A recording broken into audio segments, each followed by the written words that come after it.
یہ بات ہے قرآن کی۔ یہ کوئی قرآن نہیں ہے، یہ بس جھوٹی شاعری ہے، احمد کی شاعری۔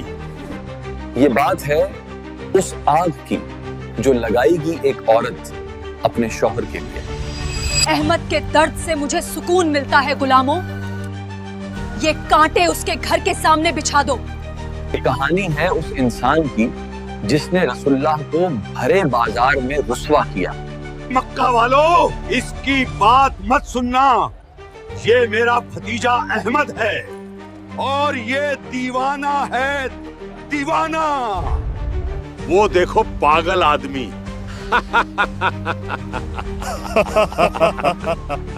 یہ کہانی ہے سورہ لہب کی۔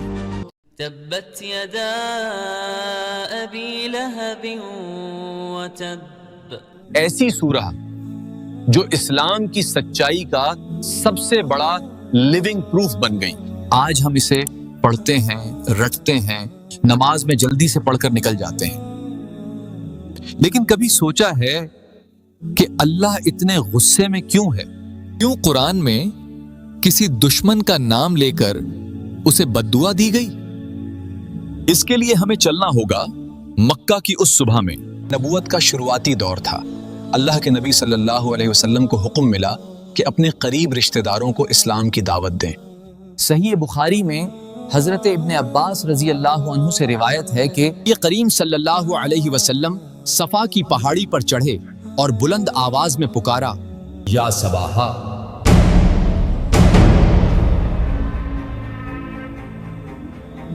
ہوا کس نے پکارا؟ احمد نے۔ ضرور کوئی بڑی بات ہوگی۔ پھر حکم آ گیا، فاصدع بما تؤمر، اب ڈنکے کی چوٹ کہیے۔ تو آپ کھڑے ہوئے کوہ صفا پر، آپ نے نعرہ لگایا وا صباحا، یہ وہاں کا دستور تھا۔ یہ وہ پکار تھی جو عرب میں تب دی جاتی تھی جب دشمن کی فوج حملہ کرنے والی ہو، لوگ اپنے کام ڈھنڈے چھوڑ کر بھاگے۔ بچے، عورتیں، قریش کے سردار، اور ان کے بیچ میں کھڑا تھا ابو لہب، صلی اللہ علیہ وسلم کے سگے چچا۔ نبی صلی اللہ علیہ وسلم نے سب کی آنکھوں میں دیکھا اور پوچھا، اگر میں تم سے کہوں کہ اس پہاڑ کے پیچھے دشمن کا ایک لشکر ہے جو تم پر حملہ کرنے والا ہے تو کیا تم میری بات کا یقین کرو گے؟ بھیڑ میں سے ایک آواز نے کہا، ہم نے آج تک آپ کو سچ کے سوا کچھ بولتے نہیں سنا۔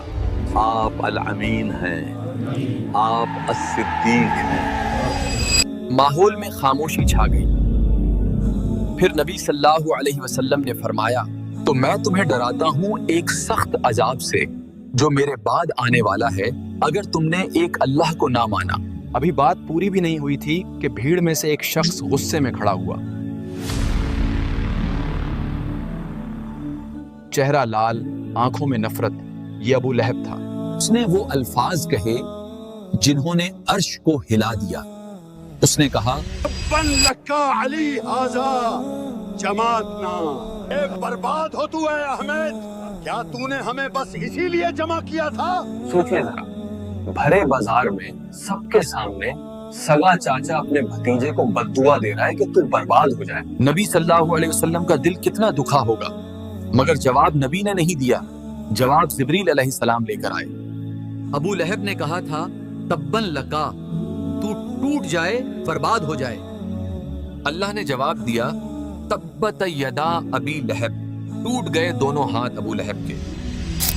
ٹوٹ گئے ہاتھ ابو لہب کے اور وہ برباد ہو گیا خود۔ جیسا اس نے کہا ویسا ہی اللہ نے اسے پلٹا کر مارا اور نازل ہوئی سورہ لہب۔ آئیے اس چھوٹی سی سورت کی گہرائی کو سمجھتے ہیں سینیمیٹک انداز میں۔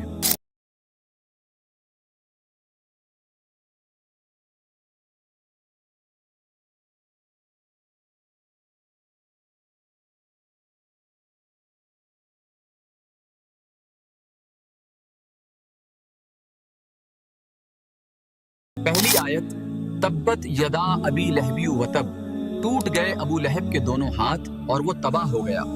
یہاں ہاتھ کا ذکر کیوں؟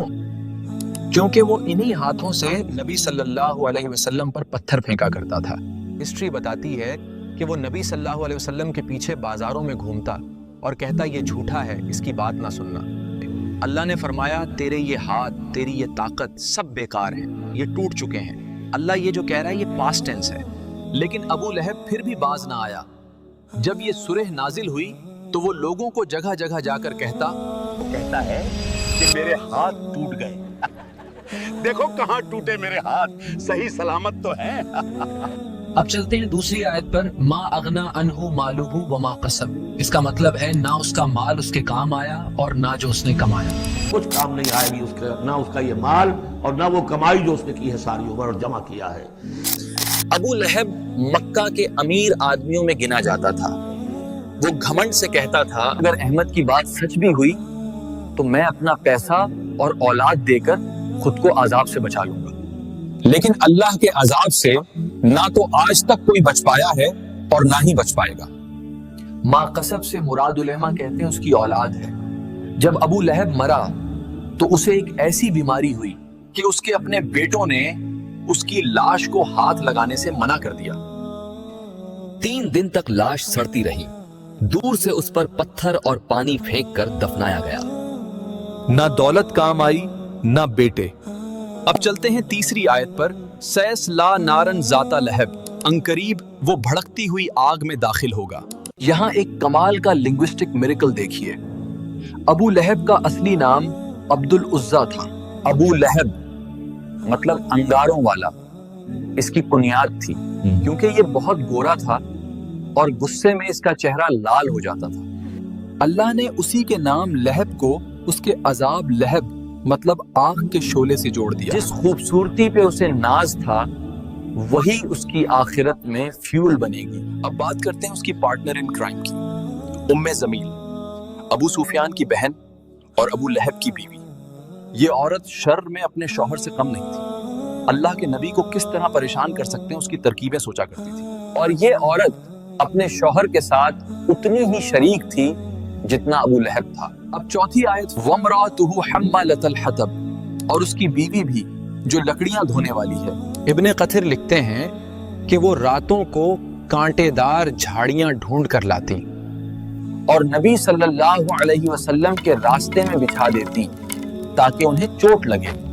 وہ آگ لگاتی تھی 2 لوگوں کے بیچ، قبیلوں کے بیچ۔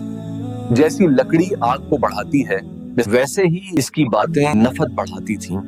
اب 5ویں آیت، فی جیدہا حبل من مسد۔ اس آیت کا مطلب ہے اس کے گلے میں مونج کی سخت رسی ہوگی۔ اب جلدی سے ساری آیتوں کو ریوائز کرتے ہیں۔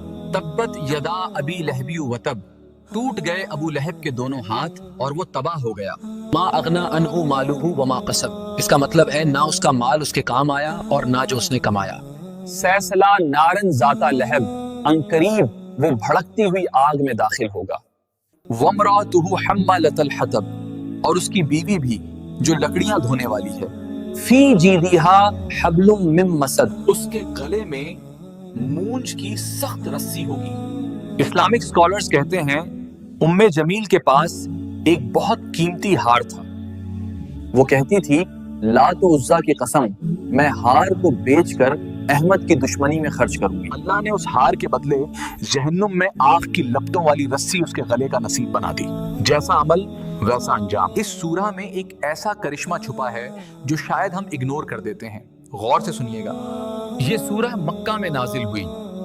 ابو لہب اس کے بعد 10 سال تک زندہ رہا۔ ڈاکٹر گیری ملر جنہوں نے قرآن پر ریسرچ کی کہتے ہیں ابو لہب کے پاس اسلام کو ختم کرنے کا سب سے سنہرا موقع تھا۔ اگر وہ بازار میں کھڑا ہو کر جھوٹا کلمہ بھی پڑھ لیتا اور لوگوں کو کہتا کہ دیکھو احمد کے قرآن میں لکھا ہے کہ میں جہنم میں جلوں گا، لیکن میں تو مسلمان ہو گیا ہوں۔ یہ کیسا خدا ہے احمد کا جو ایک مسلمان کو جہنم میں ڈالے گا؟ اب بتاؤ قرآن سچا ہے یا میں؟ اگر وہ صرف ایکٹنگ بھی کر لیتا تو قرآن غلط ثابت ہو جاتا، پر اللہ نے اس کے دل پر مہر لگا دی تھی تو وہ چاہ کر بھی اسلام قبول نہیں کر سکا تاکہ یہ سورہ قیامت تک سچی رہے۔ یہ ہے اللہ اور قرآن کو چیلنج کرنے کا نتیجہ۔ لیکن آج کے زمانے میں ہمارے لیے یہ سورہ کس کام کی ہے آئیے سمجھتے ہیں۔ لو جے، جب ہم اپنی دولت کے گھمنڈ میں دین کا مذاق اڑاتے ہیں تو ہم بھی اسی کے نقش قدم پر چل رہے ہوتے ہیں۔ جب ہم دو لوگوں کے بیچ آگ لگاتے ہیں، چگلی کرتے ہیں، تو ہم زمیل والا کام کر رہے ہیں۔ یہ سورہ صرف ایک بددعا نہیں، ایک وارننگ ہے۔ اللہ کے نبی صلی اللہ علیہ وسلم کی مخالفت اور اپنوں کے ساتھ برائی کرنے والوں کا انجام بربادی کے سوا کچھ نہیں۔ امید ہے آج کے بعد جب آپ نماز میں تبت یدا پڑھیں گے تو آپ کو وہ منظر یاد آئے گا، صفا کی وہ پکار یاد آئے گی۔ اگر آپ کو ہماری یہ کوشش پسند آئی ہو تو اس ویڈیو میں ایک پیارا سا کامنٹ کر دیجئے گا اور اپنے دوستوں کے ساتھ شیئر کرنا مت بھولیے گا۔ ہم ایسا کانٹینٹ آپ تک لاتے رہیں گے۔ دعا میں یاد رکھیے گا۔ السلام علیکم ورحمۃ اللہ وبرکاتہ۔